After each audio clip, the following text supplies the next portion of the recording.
শ্রীমদ্ ভাগবত বলছেন, সাপের সঙ্গে দেখা হোক ও বাঘের সঙ্গে দেখা হোক তাতে কোনো দুঃখ নেই, যেন অসৎ ব্যক্তির সঙ্গ না করি। কেন বলছেন? বলছে বাঘে যদি খায়, সাপে যদি কামড়ায়, মরে যাব, আত্মার কিছু হবে না, দেহটার পতন হবে।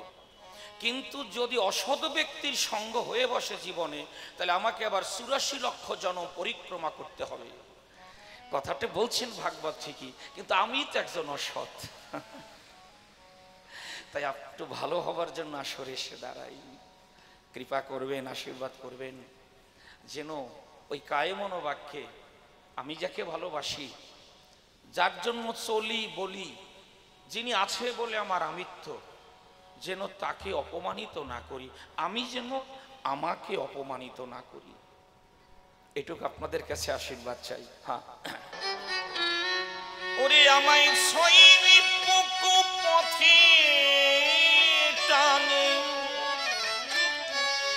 আমায় সইবি পুকু পথে টানে, তারা হরে কৃষ্ণ বলে না,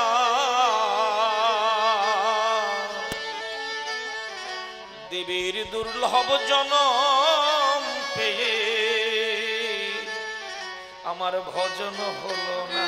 হায় রে, দেবীর দুর্লভ জনম পেয়ে ভজন হলো না, দেবীর দুর্লভ জনম পেয়ে ভজন হলো না।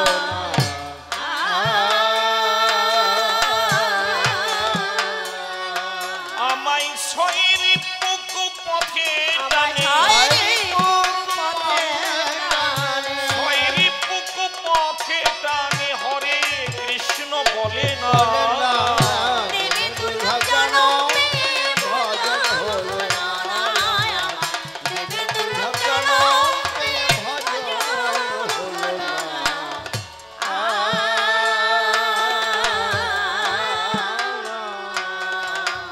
মনের সুখে যাদের নিয়ে বাঁধলেন সুখের ঘর, যে যার মতন পথে চলে আমায় করে পর,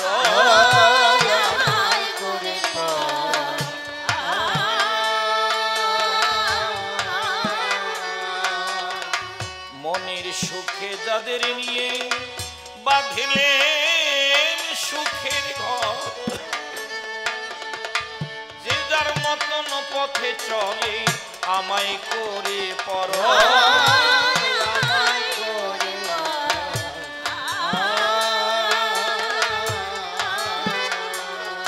আমার মাল গোদামে দিয়ে হানা, আসলে করিল দেন আমার গোদামে,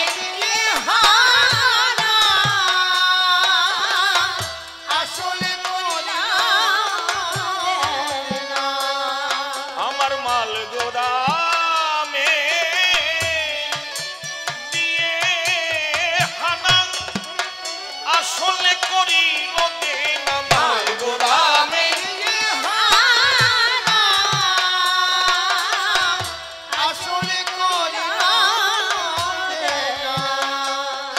আমার সাথীর সাথী কেউ হলো না,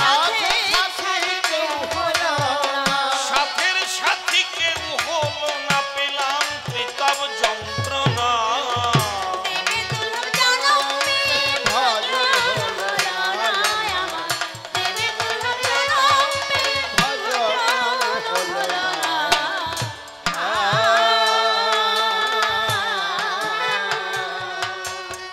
বিষয় মদে দিবানিশি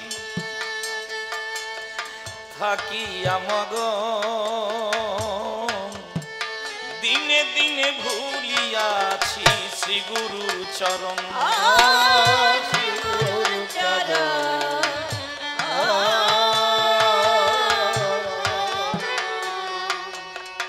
বিষয় মদে দিবানিশি থাকি আমগন, দিনে দিনে ভুলিয়াছি শ্রী গুরুর চরণ,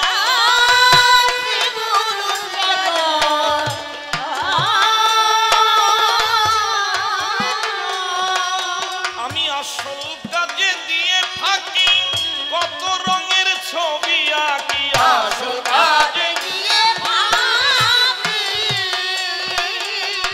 কত রঙের ছবি আমি আত্ম সুখে মত্ত থাকি সুখে মত্ত থাকি আমি আত্ম সুখে মত্ত থাকি কাছে পেয়ে ললনা দেবে দুর্লভ জনমে ভজন হলো না আমার দেবে দুর্লভ জনমে ভজন হলো না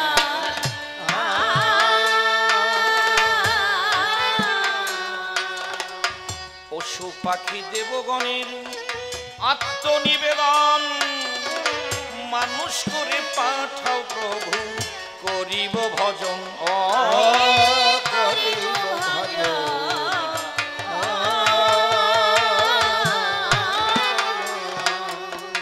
পশু পাখি দেবগণের আত্মনিবেদন মানুষ করে পাঠাও প্রভু করিব ভজন করিব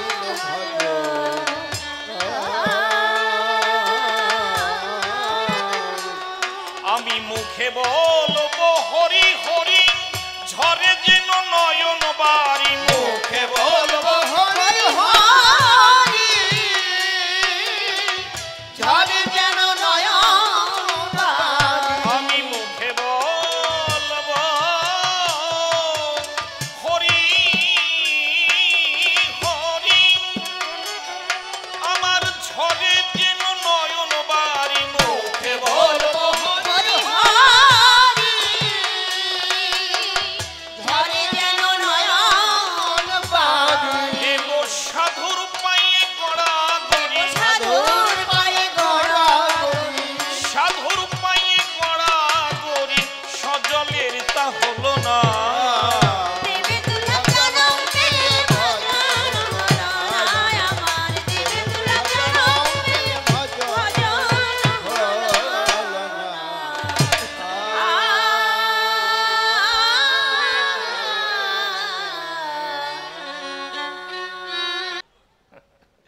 ছেলে দেখতে যতই সুন্দর হোক না কেন মাথায় যদি চুল না থাকে মনে হয় কে দি পোলা খুঁজি আর পাইস পেলি না একটা বুড়িয়ার সঙ্গে দিলি টাকের কি ক্ষমতা যাক ভালো করে বসেন মা এককালে জুজ্জাত হইয়া বসেন অনেক সময় বসতে হবে না ভালো ও মা ভালো এই তো ঠিক হইয়া বইছে মোটে নড়বেন না আমি যত সময় থাকবো মাথা মোটে নাড়াবেন না আর উনি যখন আসবে খালি এইরকম একটু ঝুল দেবেন উনি ভাববে আমার কোনো তাই হয় না রাগের চোটে আটা দিবে তবে বুদ্ধি শিখিয়ে দিলাম বলে যেন খাটাবেন না তাহলে সজল নামটি দিয়েছে রে এবার যাব ভূমিকার ভিতরে তবে একটা বিশেষ কথা না বললেই নয় অনেক জায়গায় গান গাই নানা রকমের গ্যাঞ্জাম যন্ত্রণা শুনতে পাই দেখতে পাই কিন্তু এখানে আসার পরে বিশেষ করে জ্ঞানেন্দ্র বাবু শিক্ষক মহাশয় মাস্টার মশাই ওনার স্ত্রীও এসে সভা গ্রহণ করেছেন জ্ঞানেন্দ্র মাননীয় জ্ঞানেন্দ্র বিশ্বাস মহাশয় বিশ্বাস তো টাইটেল দাদা মা কি যে ব্যবহার যখন আমাকে বায়নার জন্য উনি ফোন করলেন আমি বললাম আপনার বাড়ি যাবো তো কেন এটা হয় ব্যবহারে কারো কারো বাড়ি গেলে পরে এটা ধরিয়ে না এটা সইয়ে না এটাকে বসিয়ে না মানে ওনার একটা কাপের চাইতে যেন আমার দাম অনেক কম মানে আমি যে আমার পোঙাটা কোন জায়গায় রাখবো তার সাথে ওনার কাপটা ভালো কি কায়দা রে বহু কিছু মা দেখতে হয় আপনাদের আশীর্বাদে ঘুরে বেড়াই তো ওরে বাপ রে বাপ একবার গেলাম রাঙামাটি বেশি পরিচয় দিলে চিনে ফেলবেন গরু নামাইয়া গোবর টোবর ফেলাইয়া বিচুলিয়ে পাতাইয়া চট দেশে থাকার জায়গা কি সুন্দর থাকলাম অমূল্য বাবুর অসীম বাবুর গান আমি পিছনে পিছনে এইবার স্নান করার সময় আমার গুরুদেব ছোট সর্ষের তেল দেন ওই বাড়ির বুড়ো কর্তা এরকম কাপড় তুলিয়া ডলের কা সর্ষের তেল এ তো দেয়ার কথা ছিল না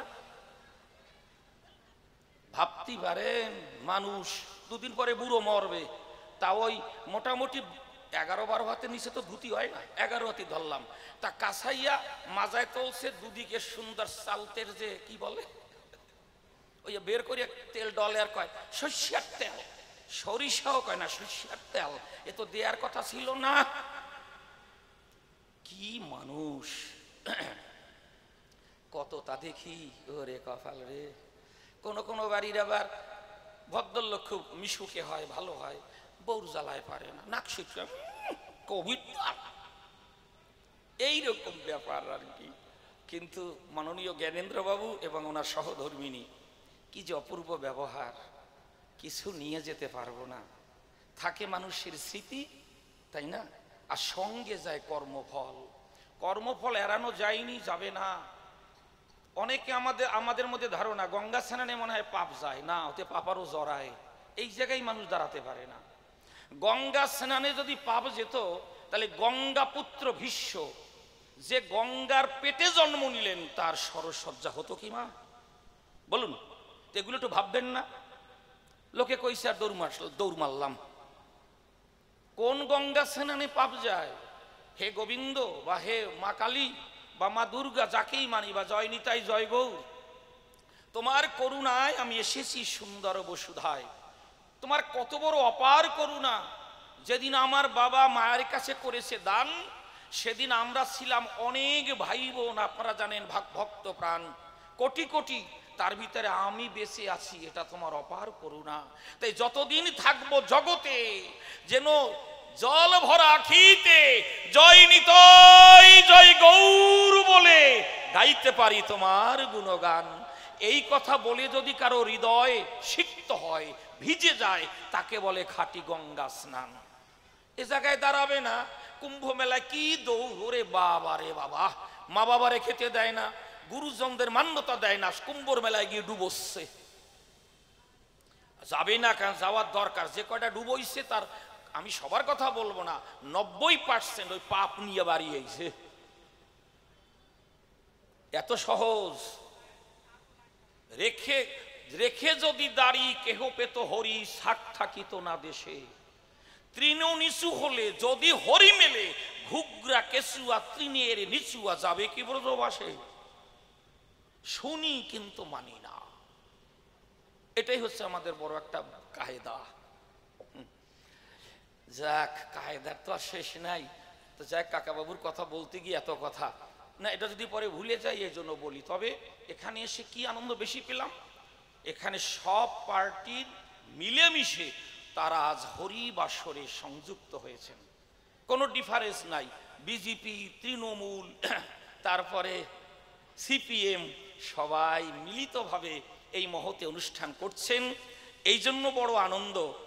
বিশেষ করে কবিগানের ব্যয়ভার গ্রহণ করেছেন বিধানচন্দ্র বিশ্বাস মহাশয়, শিবশঙ্কর কুণ্ডু মহাশয়, অসীম বিশ্বাস মহাশয়। এই তিনজন, তিন পার্টির তিনজন। কে কোন পার্টি করে তার কইলাম না, কি কন? খালি এইটুকু বললাম, এখানে সব পার্টির মানুষ মিলিতভাবে এই অনুষ্ঠান করছেন। আমি খুব গর্বিত, আমি খুব আনন্দিত। আমরা যেন এই আদর্শটাকে বিসর্জন না দেই। যে কথাটা শুনেছি, কে বলেছেন? কবি চণ্ডীদাস। শোনো হে মানুষ ভাই, সবার উপরে মানুষ সত্য, তার উপরে কিছু নাই। আজ এই আদর্শ এখানে এসে দেখতে পাই। আপনারা যে যে কর্ম করুন, যে যে পার্টিকে ভালোবাসেন বাসুন, কিন্তু আমরা সবাই মানুষ। আমরা যেন এই মূল্যবোধটাকে হারিয়ে না ফেলি। এই পার্টির নাম করে যেন একে অন্য একটা ভাইকে আঘাত না দেই। ও ধীমানচন্দ্র, আচ্ছা আচ্ছা, নামটা মনে হয় ভুল বলে ফেলেছি, মাস্টারমশাই ঠিক করে দিলেন। হ্যাঁ হ্যাঁ, ধীমানচন্দ্র বিশ্বাস মহাশয়। আর এই প্রথম নামটাই ভুল কইলাম। হ্যাঁ কইলাম কেন? ওমা, আর যেন ভুল না হয়। এবার মা কালীর স্মরণ করলাম। কি কর? মাননীয় শ্রী ধীমানচন্দ্র বিশ্বাস মহাশয়, শ্রী শিবশঙ্কর কুণ্ডু মহাশয়, অসীম বিশ্বাস মহাশয়। মাস্টারমশাই আবার ভুল হইলে আবার আসবেন। মাস্টারমশাইয়ের কাজই তো ছাত্রদের ঠিক করে দেয়া, কি কন? বাহ, এসে খুব আনন্দ পাই। আর যে বাড়িতে আজকে সেবার আয়োজন, ওরে কপাল রে, খাইতে খাইতে মরিয়ে যাওয়া কেস। শোনেন মাস্টারমশাই, একটা দাবি রেখে গেলাম, আগামীতে যদি আবার ডাকেন, একদিন আগে আসবো, খালি ওই বাড়ি সেবা নেওয়ার জন্য। কি কন? ওইরকম খাওয়া খাই আসরে গান গাওয়া যাবে না, খালি জিমতি হবে। কি সুন্দর রান্না।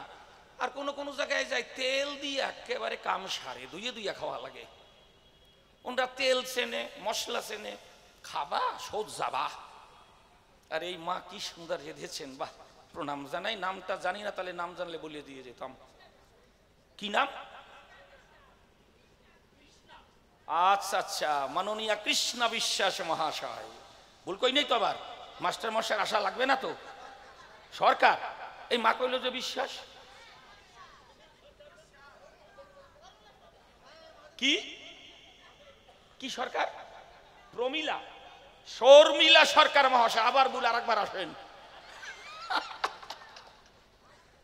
কায়দায় পড়ছি তো। যাক, ভুল হলেও আপনারা ঠিকভাবে শুনবেন। হ্যাঁ, কায়দা তো কম নয়। এখন যা যা ঘটছে, আমি কেন বললাম কাকা বাবুর কথা, জ্ঞানেন্দ্র বাবুর কথা, কি সুন্দর ব্যবহার। শোনেন, বাবা করছে মেয়েরে, এমা শোন, যাই যা করিস না কেন একই পাড়ায় বিয়ে থা করবি না। বলে কেন বাবা? বলে শোন, ওই যে বারবারে সাবজেকশন করবে যে মেয়ে কাজ জানে না, মেয়ের কথা বলো না, মেয়ে একেবারে উচ্ছৃঙ্খলের মতো চলে, এইসব অবজেকশন শুনতে পারবো না। তা তুই যাই করিস না কেন একটু দূরে দূরে করিস। কথাটা ভালো কইছে না? এখন বলেছে বাবা তুই সব নিয়ে চিন্তা করো না। মা চিন্তা করবো না মানে তাহলে তুই কি এগোইছিস নাকি? এগোনো মানে বুঝতে পারছেন তো, মানে কোনো জায়গায় কিছু ঠিক করছিস নাকি?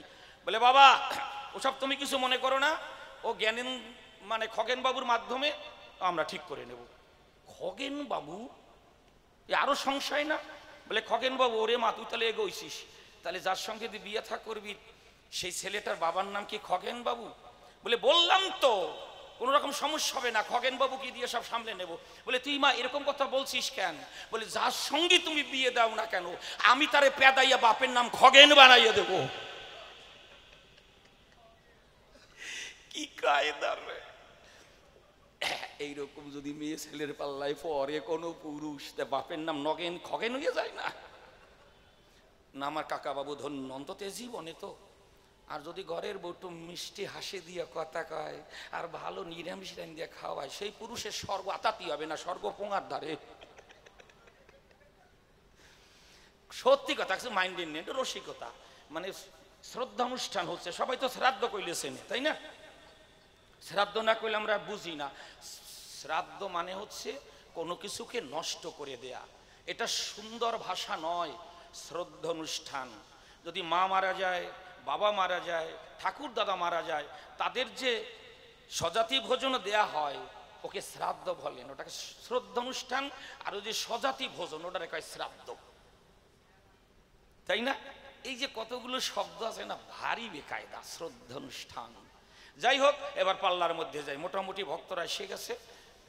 এইবার নিজ নামটি পরিহরি, রানা কুম্ভ নামটি ধরি, মহতি সভা পরে দিলাম দর্শন। এবার এক এক করে কথাগুলি বলবো আপনাদের। ধারে বিপক্ষে আমার ছোট ভাই সুরাজ, সে আজ মীরা ভাইয়ের ভূমিকায় দাঁড়িয়ে কৃষ্ণ কথা করিবেন বর্ণ। খুব রসিক ভাইটি, খুব রসিক, মানে যেমন হাসায় তেমনি আবার কাঁদায়। কি কান না হলে কি মানুষ ভালোবাসে? আজ দুজনার ভিতরে দাঁড়িয়ে মহতি সভা পরে হবে সেই কঠিন আকারে আক্রমণ এবং সমাধান। আপনারা শুনবেন ভক্ত প্রাণ। এইবার আমার কথাগুলি করিব পরিবেশন। আমি মেবারের রাজা রানা কুম্ভ, বিষয় সম্পদে আমার নাই বিন্দু মাত্র দম্ভ। রাজকর্ম করি বিলক্ষণ, মনে মনে করি ভাবনা, আমার কারো কাছ থেকে শুনবো না, আমি নিজে দেখব প্রজারা কিভাবে করে কাল যাপন। বোঝা যাচ্ছে মা ভক্তপ্রাণ? বোঝা যাচ্ছে তো? তাহলে তার আমার মনে ভাবনা কি, প্রজারা কিভাবে কাল কাটায় আমি নিজে দেখব, কারো কাছ থেকে শুনে নয়।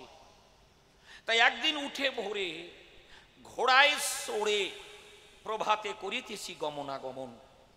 এই প্রভাতে যদি ওঠা যায় এতে শরীর ভালো থাকে সব সময়।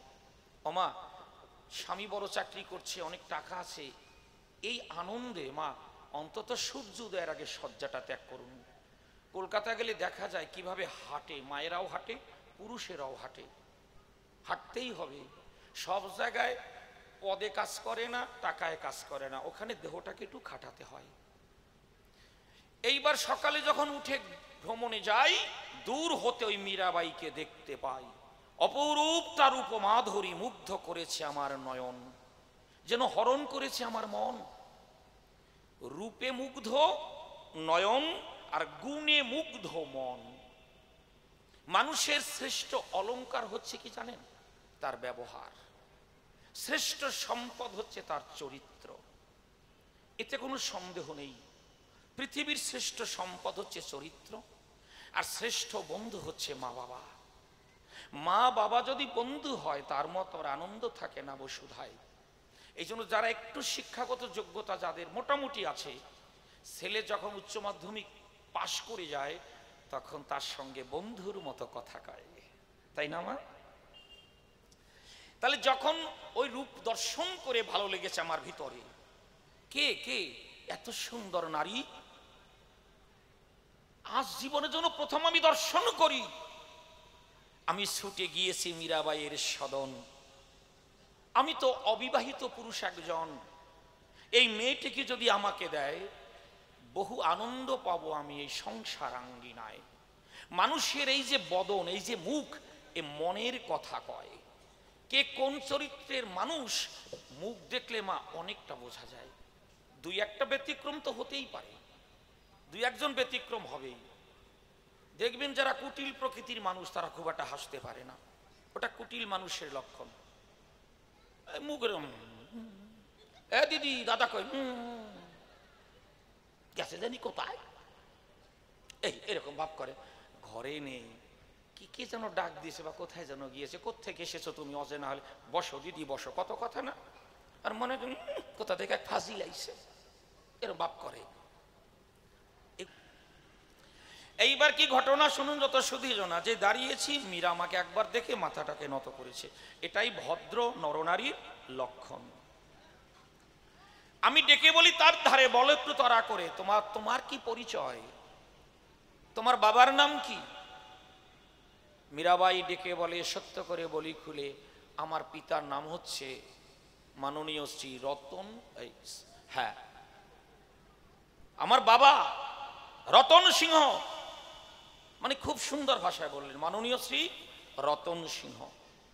বাবা রতন সিংহ, সে তো আমারই অধীনস্থ জমিদার, অপূর্ব সমাচার।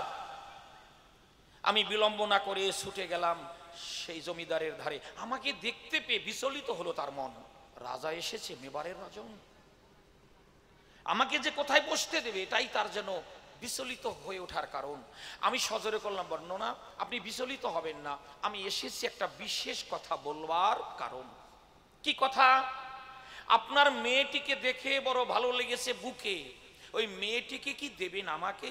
আমি তাকে নিজের স্ত্রী মর্যাদা দিয়ে করিব গ্রহণ, অর্থাৎ আমার স্ত্রী করতে চাই।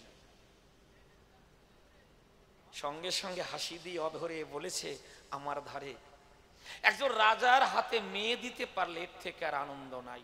নরানাঞ্চ নরাধিপম, মানবের মধ্যে বলি আপনাদের সান্নিধ্যে শ্রেষ্ঠ সেই জন যিনি রাজন।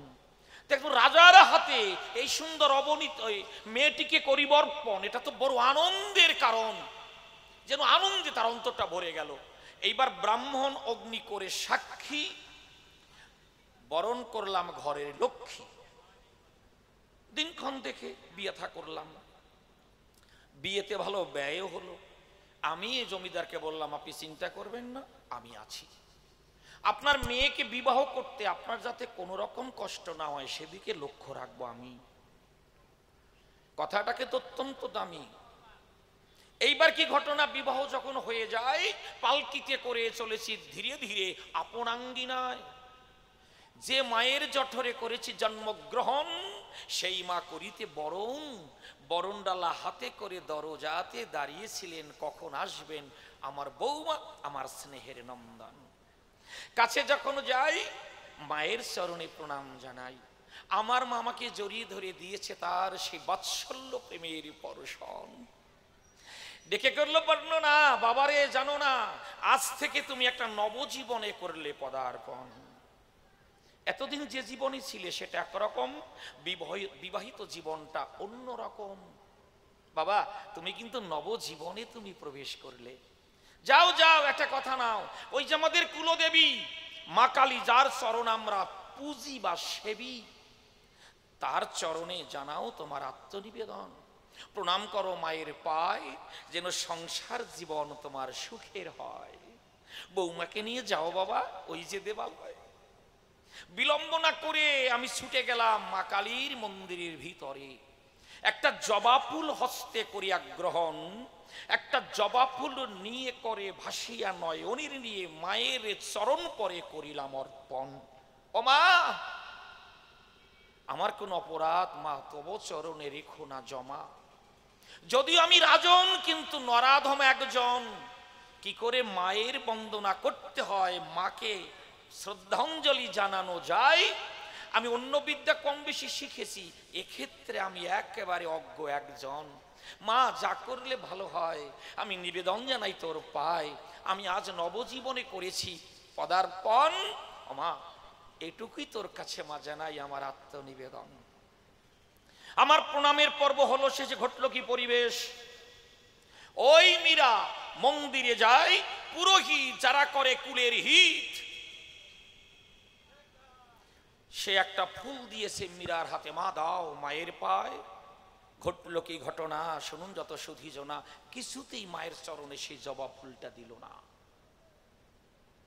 দিচ্ছে না জবা ফুল। কিন্তু মম বংশের আদর্শে ঘটে যাচ্ছে ভীষণ ভুল। এটাই তো আমাদের বিশেষ মূল। আমরা পূজা করি মায়ের রতন চরণ রাতুল, আর সেই চরণে ফুল দিল না, শুরু হলো মোর যন্ত্রণা। বারবার আমার মা বলছে, পুরোহিত বলছে, ও মা, বৌমা দাও না। কে কার কথা শুনে উটের মতো তাকাইয়াছে।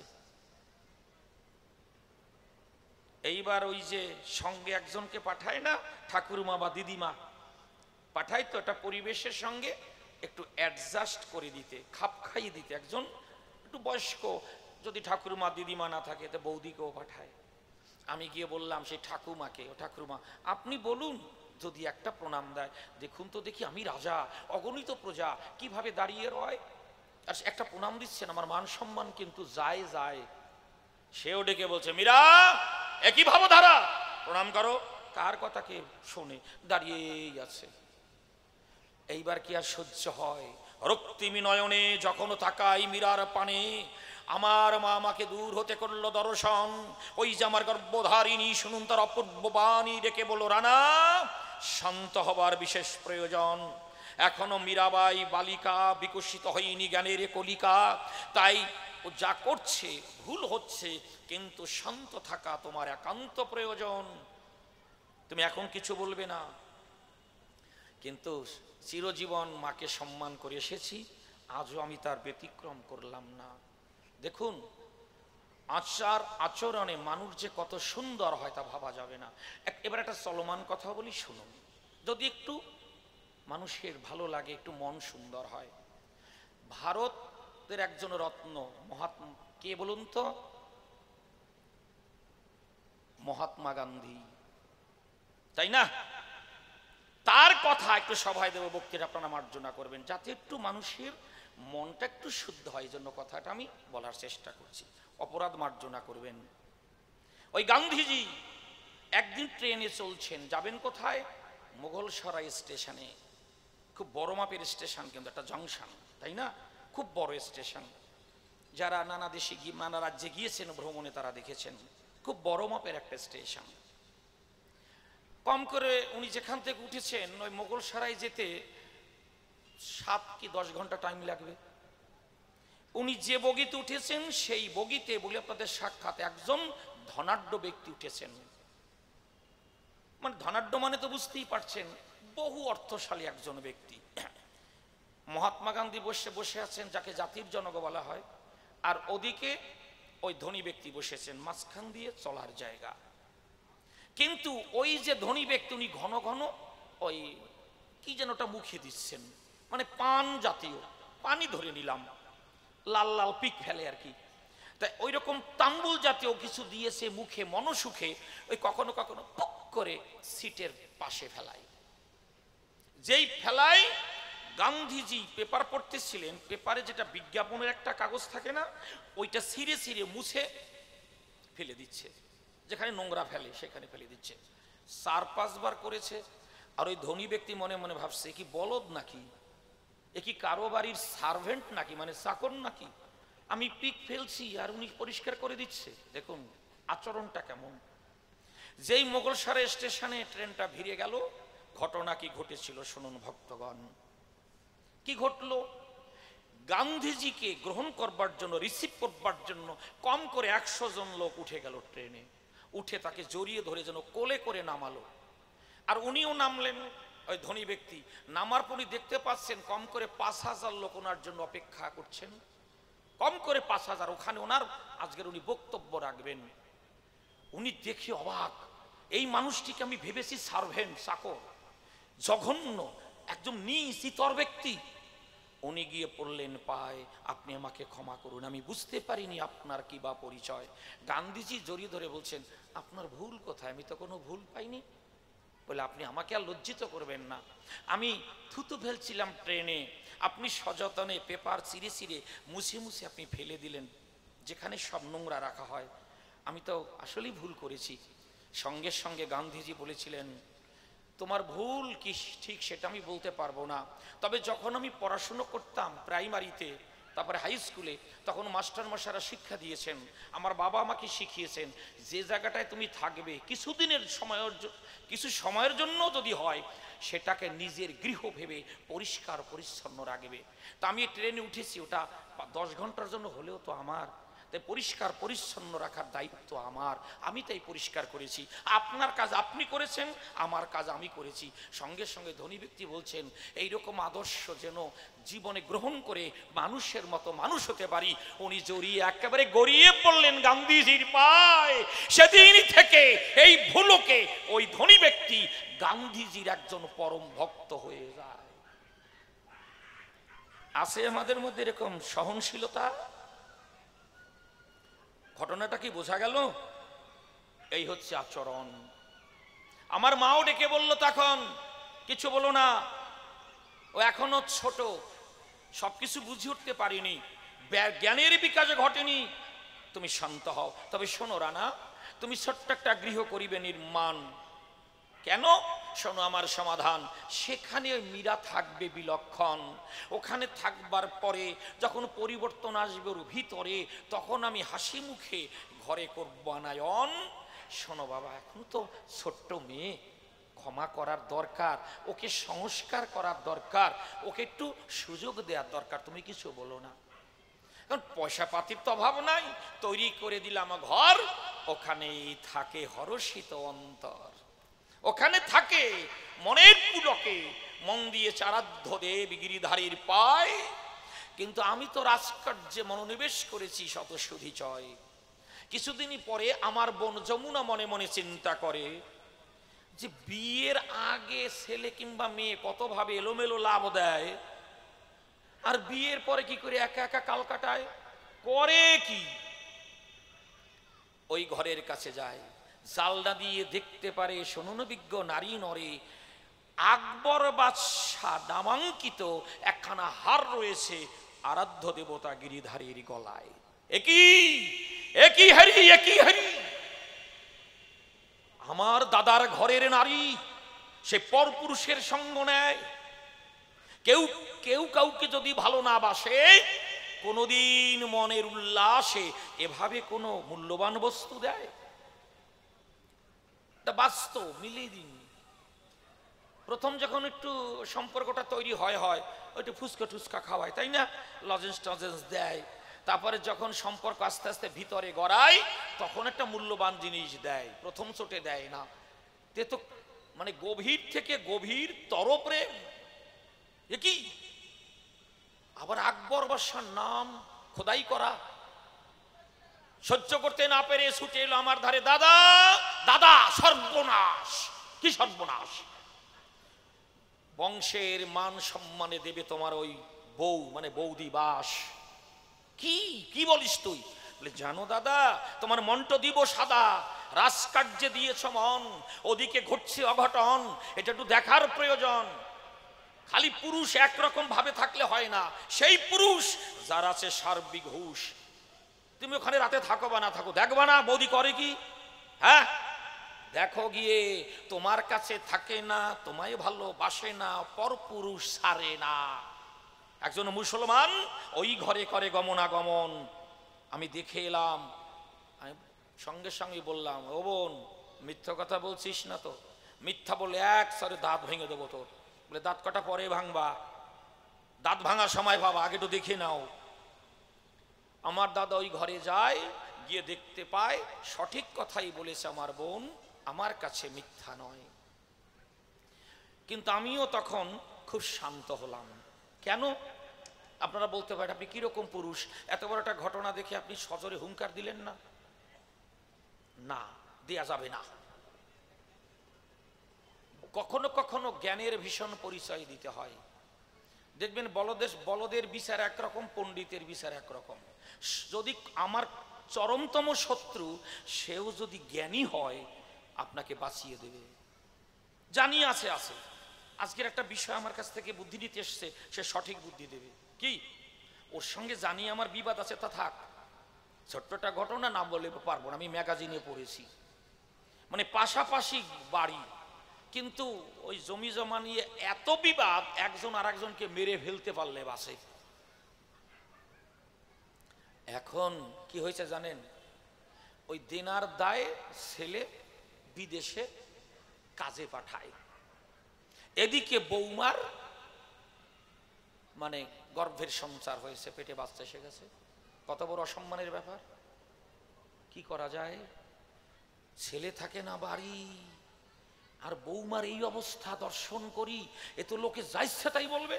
এখন যেমন মায়েরা কত রকম প্রযুক্তিবিদ্যার উন্নয়ন ঘটেছে, তখন তখন সামাল দিতে পারে। আসলে এগুলো সামাল যতই দিচ্ছেন না কেন, খুব একটা ভালো না। বলে যায় কপালে যাওয়ার হয়ে যাক। কোনো পুরুষ, বিশেষ করে কোনো নারী বিয়ের আগে বা বিয়ের পরে যদি ভ্রূণ হত্যা করে, তার জঠরে কোনোদিন কোনো মহান সন্তান আসবে না। এ জায়গায় পাণ্ডিত্য কাজ করবে না। আবার কোনো পুরুষ যদি গণগণের দ্বারে ওর দ্বারে ঘুরিয়ে বেড়ায়, সেই কি বলবো, সেই অজার দ্বারাও কোনো ভালো সন্তান জগতে আসবে না। আর কিছু বললাম না। আজকের আমরা এগুলো মানি না বলে অপসংস্কৃতি আমাদের সামনে খিলখিল করে হাসছে। ছেলে মেয়ে কথা শোনে না কেন? আমার চরিত্রটা কি ভালো ছিল? আমার স্ত্রী কি ঠিক জায়গায় দাঁড়িয়ে আছে? আমার চরিত্র যদি ভালো হয়, আমার স্ত্রীর চরিত্র যদি ভালো হয়, তাহলে দুজনার সুন্দর চরিত্রের দ্বারা কোনো সন্তান জগতে এলে তারা সাধুগুরু বৈষ্ণবের চরণে শরণ নেয়। এইটা আগে ছিল, এখন নাই বলেই এই দুর্দশা। আর বললাম না। তাহলে আমি কি ঘটনা? এইবার ওই যে গন্ডগোল, যার সঙ্গে গন্ডগোল, তিনি ভীষণ সূক্ষ্ম জ্ঞানের মানুষ। ওই ভদ্রলোক ওই শত্রুতা ভুলে গিয়ে তাকে চরণ ধরে বলছে, বন্ধুরে তোমার সঙ্গে তোমার ভীষণ বিবাদ, কিন্তু আজকের আমাকে বিপদ থেকে তুমি বাঁচাও। এই ঘটনা। এটা যদি জানাজানি হয়ে যায়, তাহলে আমি কোন জায়গায় যা দাঁড়াবো বলো? বলে তাই তুমি বাড়ি যাও, সত্য কথাটা যখন বললে আমি মিটিয়ে দেবো। যাও, কি করে মিটিয়েতে আমি দেখতেছি। উনি বাড়ি চলে এসছে, পরের দিন ভোরবেলা গিয়ে বলছে, এই কোথায় গেলি? আমার কাছ থেকে টাকা নিয়ে আমাকে হুমকি দেয়া, তোর ছেলে দুদিন আগে দেখলাম বাড়ি এসছে, টাকা দিস না কেন রে? হ্যাঁ, লুকিয়ে লুকিয়ে তোমার ছেলে জল খায় না, আর টাকা দাও না, বাদাই দিল গন্ডগোল। সেদিন দেখলাম, কয়েকদিন আগে দেখলাম ছেলেটাকে বাড়ি, আমার টাকা দিছিস টাকা নাই, অভদ্র কোথাকার, ইতর কোথাকার, বিনা প্রয়োজনে অভিনয় করছে। এমন ভাবে গন্ডগোল বাধায়, গ্রামের লোক জড়ো হয়ে যায়। বলছে কি হয়েছে, কি হয়েছে? বলে আমার টাকা দেয় না, আরো লোকের কাছে আমার বদনাম দেয়, আমাকে হুমকি দেয়, টাকা আদায় না করে আমি ছাড়বো না। ওর ছেলে আর রাত্রে আসে আর দিনের বেলা পালায়। কোথাকার ঘটনা কোথায় ঘটিয়ে গেল বুঝলেন? পণ্ডিতের মার। উনি এই গন্ডগোলটা অভিনয় করে জানিয়ে দিল ছেলে রাতে আসে, তাই এই গর্ভের সঞ্চার হয়েছে। আর কবে ওটা বেজম্মা? এটা হচ্ছে পণ্ডিতের মার। এই জন্য শত্রুতা করবেন পণ্ডিতের সঙ্গে, প্রেম করবেন বুদ্ধিমতির সঙ্গে, সহজে বাস হবে না। আর বলদের সঙ্গে করবেন কি রে, কথাগুলি কার সঙ্গে? ওই যে নিবারণের সঙ্গে। আমার জন্মের ভালোবাসা, আমার ছাড়া থাকতেই পারে না, কালকের কইছে জামতলা যাইস। এই হচ্ছে বলদের বল দামি। যাক, এটা নয়, বেশি কথা করলাম, একটু রসিকতা। আমি কিছু বললাম না, কি কারণ? যে ঘটনা ঘটে বলি আপনাদের নিকটে পড়েছি ঘোর সংকটে, এখন সজরে যদি হুঙ্কার দেয় কোথা থেকে হার পেলে, কি করে হার এলো, তাহলে এটা বদনাম জোরে জোরে সাপ্লাই হয়ে যাবে না? লোকের বলা লাগবে না, আমার বদনাম আমি ছড়িয়ে দিলাম। এই জন্য যদি মা বাবা বুদ্ধিমান হয়, কখনো যদি দেখতে পায় যে না ছেলে ভুল পথে পা বাড়িয়েছে, বা তার কাছে কেউ এসেছে, ওমা যা করছি সেটা ভালো না, আমি ওকে চিনি জানি, তুমি সংযত হও, তাই না? এইটাই হয়। তাই আমি আমার অপমান আমি নিজে হজম করছি। মীরাবাই এখানে থেকে দরকার নাই, চলো তোমাকে নিয়ে ঘরে যাই, তাতেও তার মন বিগলিত হলো না, আমাকে একটু বোঝার চেষ্টা করলো না, আমাকে একটু মূল্যায়ন করলো না। একজন রাজা এই ঘটনাটাকে এত হাসি মুখে মেনে নিল। কি বলল জানেন? তোমার কাছে থাকবো না, তোমার সংসার করব না, বৃন্দাবনে হব, এখনই আমি রওনা। কি সুন্দর কথা রে, এ সহ্য করা যায়? কন ওরে কপাল রে, কি জাতীয় মহিলা! আপনারা কেউ মাইন্ডে নেবেন না। মানে বৃষ্টি হচ্ছে, তখন ওই বউটা করছে স্বামীর দ্বারে, চলো না একটু বৃষ্টির জলে ভিজে আসি। বলে না, বৃষ্টির জলে ভিজলে পরে ঠান্ডা ঠান্ডা লাগতে পারে। বউটা করছে না, বৃষ্টির জলে ভিজলে পরে ঘামাচি টামাচি হয় না, স্কিন ভালো থাকে, মানে ত্বক চামড়াটা ভালো থাকে, চলো একটু ভিজতে চাই। বলে না যাবো না, ঠান্ডা লাগবে। বলে আচ্ছা একটা কথা কবা, মানে বউটা স্বামীর জড়িয়ে ধরে বলছে একটা কথা কবা। কি? কলে বৃষ্টি হচ্ছে, ওই আকাশে যখন মেঘ গর্জন করে তখন আলো জ্বলে কেন? তখন ওই ভদ্রলোক কয় কি, ওই ভগবান টর্চ মারিয়ে দেখে ওই বদমাইশ মহিলাগুলি কোন কোন বাড়ি আছে। আপনারা সবাই ভালো, আপনারা অত্যন্ত ভালো, কবি গান শুনতে এসেছেন না? বলে ভগবান টর্চ মারিয়ে দেখে অভদ্র মেয়েগুলি কোন কোন বাড়ি আছে, ওগুলো রে খোঁজে। আমিও মায়ের কাছে অ্যাপ্লিকেশন লিখবো, মা একটা আলো দাও, খুঁজে বাড়ি করি, এর অভদ্রতা কেন এতখানি। যাই হোক, এইবার কি ঘটনা বললো, আমি থাকবো না, আমি বৃন্দাবনে হব রওনা। আজ এখান থেকে বড় বেদনা নিয়ে বুকে কয়েকটা প্রশ্ন বা জিজ্ঞাসা আমি সবাই একটু রেখে যাব, শুনুন সুধীজনা। প্রথম প্রশ্ন করি তারে, শোনো তুমি ধৈর্য ধরে, হরষিত অন্তরে ব্রাহ্মণ অগ্নি সাক্ষী করে তোমাকে করেছি বরণ। মা যখন ডেকে বলে, শোনো মীরা, প্রণাম করো মায়ের চরণ তলে, তুমি কেন প্রণাম করলে না, কেন প্রণাম দিলে না, কেন দিচ্ছ আমায় যন্ত্রণা?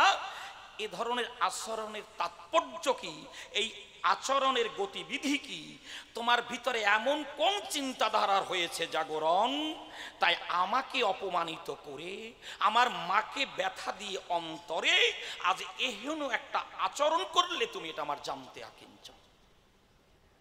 বোঝা গেল? তুমি কি বুঝেছো? তোমার ভিতরে এমন কি ভাবের উদয় হয়েছে? তোমার চিন্তাধারাটা কি যে তুমি প্রণাম থেকে বিরত থাকলে? ভগবান শ্রীকৃষ্ণ তুমি যাকে আরাধনা করো, তোমার ওই যে গিরিধারী বংশীধারী, তিনি পর্যন্ত মায়ের পায়ে প্রণাম করেছিল। আমি সংক্ষেপে বলবো, প্রথম আসরে আমার যতটুকু ততটুকু।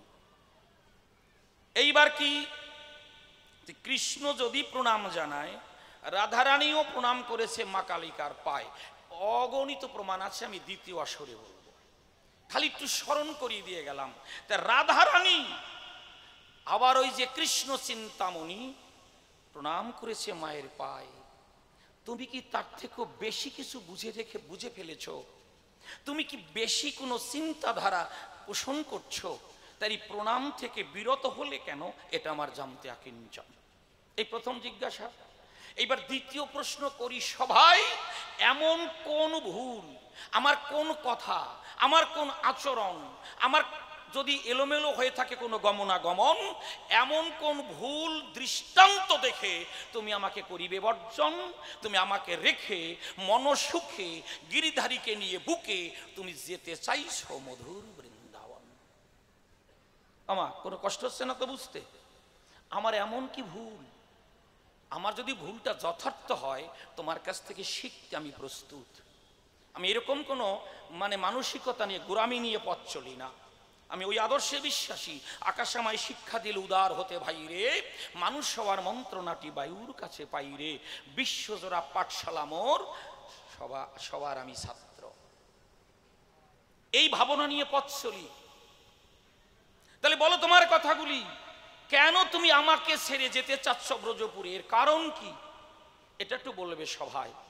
আর এতদিন যা জেনেছি বলি আপনাদের কাছাকাছি, এই পঞ্চ প্রকৃতি নিয়ে এই সুন্দর জগৎ, এই নরনারীর জীবন পরিচালিত হয়। ক্ষিতি অপ্তেজ মরুদবম, এই যে পঞ্চ শক্তি, শুনো না আমার অভিব্যক্তি, এই পঞ্চ শক্তিতেই কিন্তু চলে মানুষের জীবন সর্বক্ষণ, তাই না? এই জন্য কিন্তু দেখবেন যেখানে ভাগবত পাঠ হয় সেখানে কি হয়? পঞ্চতত্ত্ব হয় না? এর কারণটা হচ্ছে এখানে পঞ্চ প্রকৃতিকে সম্মান জ্ঞাপন করা। তোমরা আমাকে সহায়তা করো, আমি যেন ভাগবত শুনতে পারি, আর যিনি পাঠক তিনিও মনে মনে ভাবেন আমি যেন ভাগবতীয় কথা, চৈতন্য চরিতের কথা, যে কোনো শাস্ত্রীয় কথা বলতে পারি। দেখবেন দেহে যদি তাপ কমে যায় তাপ বাড়াতে হয়, জল কমে গেলে স্যালাইন দিতে হয়, তাই না? তাহলে পঞ্চ পদার্থ দিয়ে দেহটা তৈরি হয়। তাহলে এই পঞ্চ শক্তিতেই মা, শক্তি মানেই হচ্ছে মা। তো এখান থেকে তোমার কাছে জানতে নিচম এই সুন্দর চরাচরে বলো তুমি ব্যাখ্যা করে শ্রেষ্ঠত্ব কে পাবে, তোমার বনমালী না আমার মা কালী? এটা একটু বিস্তারিত করবে আলাপন। তিনটি হয়ে গেল। এইবার তুমি যে কৃষ্ণ নাম করো, ধরো আমার কথা ধরো, ওই কৃষ্ণ নামে হয় কি? যদি বলো মাতৃ নামে কি হয়, কি বা হয়, একেবারে এখনই জবাব দিতে পারি সবাই।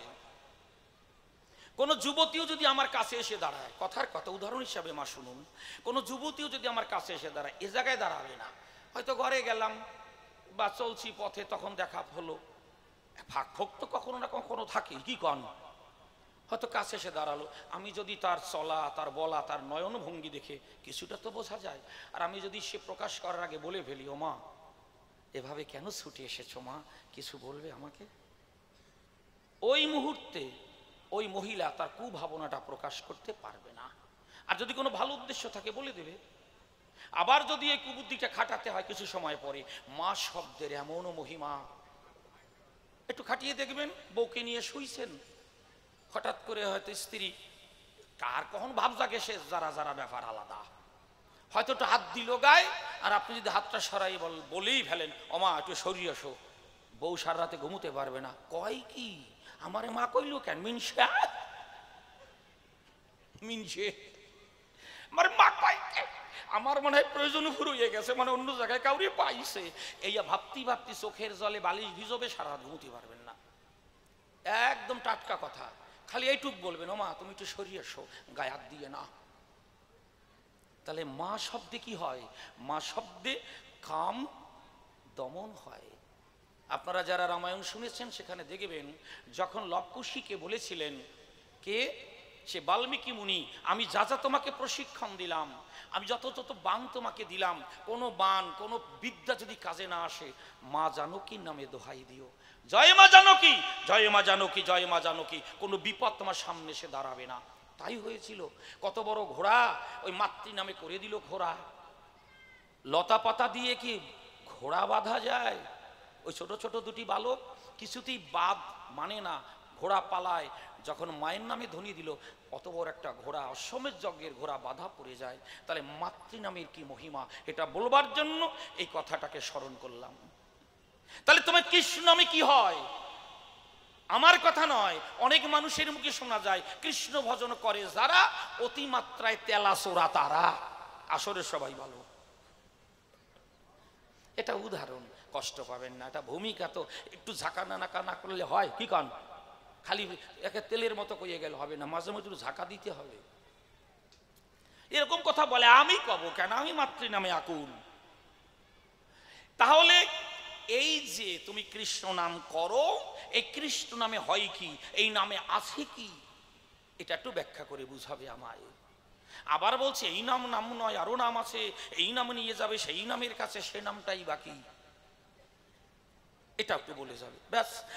আর একটা প্রশ্ন কি, আচ্ছা এই যারা সংসারে বসে ডাকে, কত আশা নিয়ে বুকে, আবার যারা সংসারকে মোটে প্রাধান্য দেয় না তারাও ডাকে, এই দুজনার মধ্যে এই জগতের মাধুর্য বর্ধিত করবার জন্য, জগতের মহিমাকে বাড়িয়ে নেওয়ার জন্য কার কতটুকু অবদান, এটা একটু বলে যাবে সবাই। ব্যাস, আর তারে বলবো না, মনে মনে করলাম ভাবো না। এইবার একটা গান গেয়ে প্রথমবারের মতো ইতি টেনে যাই, আবার বলবো পরে পরে, দেখি সে কিভাবে সে ব্যাখ্যা করে, তার কথা আগে শোনার প্রয়োজন। এবার আপনারাও মনের হরিষে শুনবেন সবাই বসে বসে। মীরাবাই অবশ্যই সেই সুন্দর সুন্দর ভাষা, সুন্দর সুন্দর সিদ্ধান্ত করিবেন অর্পণ। দাও বাড়ি।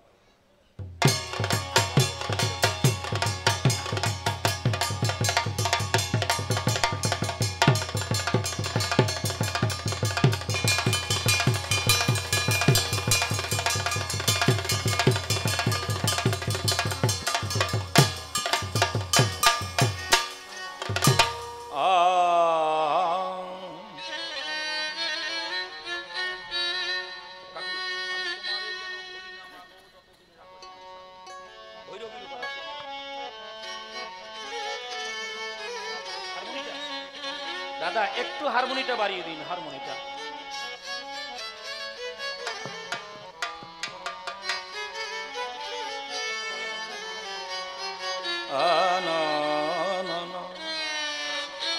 আমি তোমারে যেন ভুলি না মাগো, মাগো আমায় যতদিন রাখো মা সংসারে, আমি তোমারে যেন ভুলি না মাগো, যতদিন রাখো সংসারে। তোমারে যেন ভুলি না মাগো, যতদিন রাখো সংসারে। তুমি থেকো সঙ্গে সঙ্গে, তুমি থেকো সঙ্গে সঙ্গে, বিষয় তরঙ্গ মাঝারে, আমি তোমারে যেন ভুলি না মাগো, যতদিন রাখো সংসারে। আমি তোমারে যেন ভুলি না মাগো, যতদিন রাখো সংসারে। যত খুশি আমায় দাও না সাজা,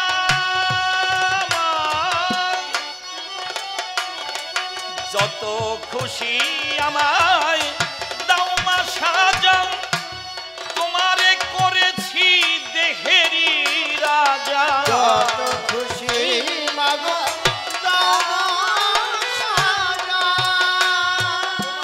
তোমার করেছি রাজা। আমি যে তোমার খাসেরি প্রজা,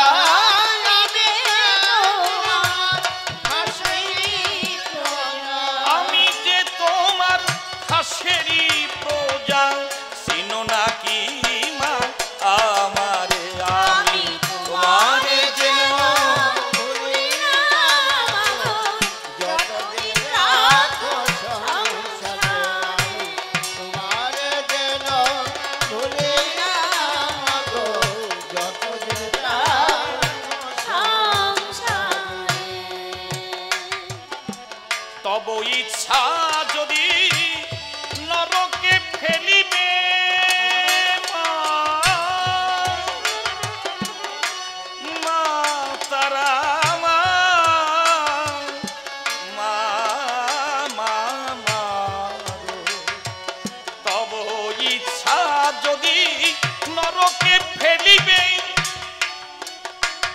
আমি বড় শান্তি পাব তব আদেশ ভেবে। তব ইচ্ছা যদি বড় শান্তি কত কষ্ট দেবে ওগো মহাশিবে, আমায় যত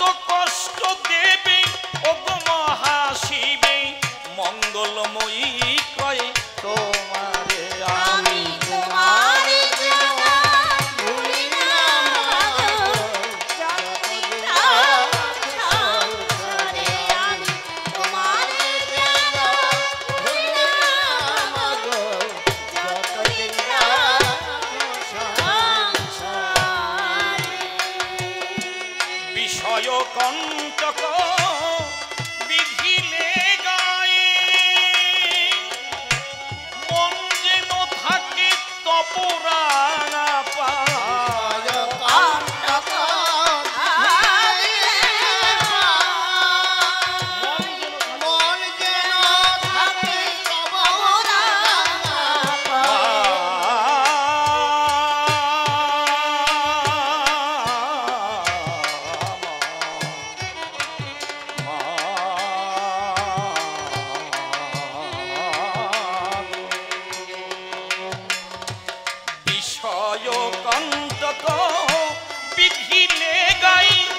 মন যেন থাকে তপরানা পায়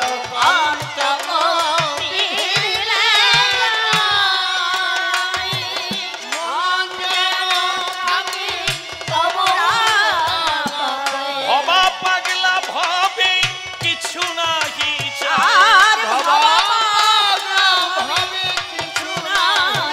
ঠাকুর ভবা পাগলা ভবে কিছু নাহি চাই এইটুকু আশা অন্তরে আমি তোমারে যেন ভুলি না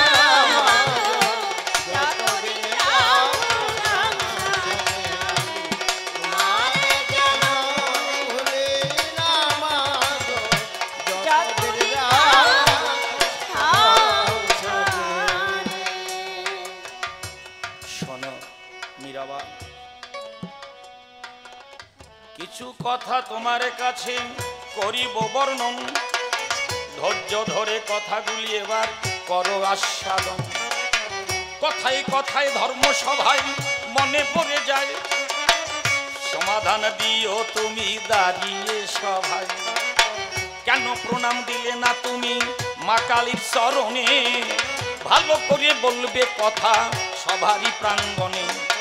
কালা কালীর কেবা শ্রেষ্ঠ করো আলাপন, তোমার মধুর কথাগুলি করিব শ্রবণ। এমন কি বা ত্রুটি পেলে আমার আচরণে, আবার কেউ কি ব্যথা দিয়েছে মম বাসভবনে। কারো কাছে কি ব্যথা পেয়েছো বলো দেখি তাই, আমার কি বা ভুল পেয়েছো বলো মীরাবাই। কেন ছেড়ে মনের হরিষে যাবে বৃন্দাবন, কথাগুলি ভালো করে করো আলাপন। দেখি এসে কোন ভাবে কোন কোন কথা বলে, কোন ভাবের ভাবধারা আসে উঠাইয়ে তোলে। আবার একটা কথাই আমার জানতে যাকে নিচন, কৃষ্ণ নামে কি বা আছে করিবে বর্ণন। যারা এই সংসারে বসে মনের আনন্দে ডাকে, আবার যারা সংসার সারে এই না ভুলোকে। এর মধ্যে মাধুর্য কার বেশি হয়, ভালো করে কথাগুলি বুঝাবে আমায়। তবে প্রথমবারে আর তাহারে বলবো না, ছেড়ে দিয়ে যাব আমার কবির কল্পনা। দেখি এসে কোন ভাবে কোন কথা বলে, কোন ভাবের ভাবধারা সেই উঠাইয়ে তোলে। তবে শোনো, আমি তো একেবারে সহজভাবে প্রশ্নগুলি করে গেলাম, তুমি যেন এরকম জবাব দিয়ে না। ছোট্ট একটা গল্প না বললে পারবো না, শেষবারে ঠেলা দেশে কি করবো কব, কি বলেন মা? কলি কন কন। সত্যি এখন আসরটা ভরে গেছে তো খুব ভালো লাগতেছে, তাই আর একবার সবাই প্রণাম জানাই। শোনেন, এক ওই প্রায় 56-57 বছরের এক যুবক, হ্যাঁ এই কাকার মতো 56 বছরের এক যুবক বিয়ে করছে। এখন বিয়ে করেছে, তার আবার বয়স হচ্ছে এই 19 কি 20 এইরকম।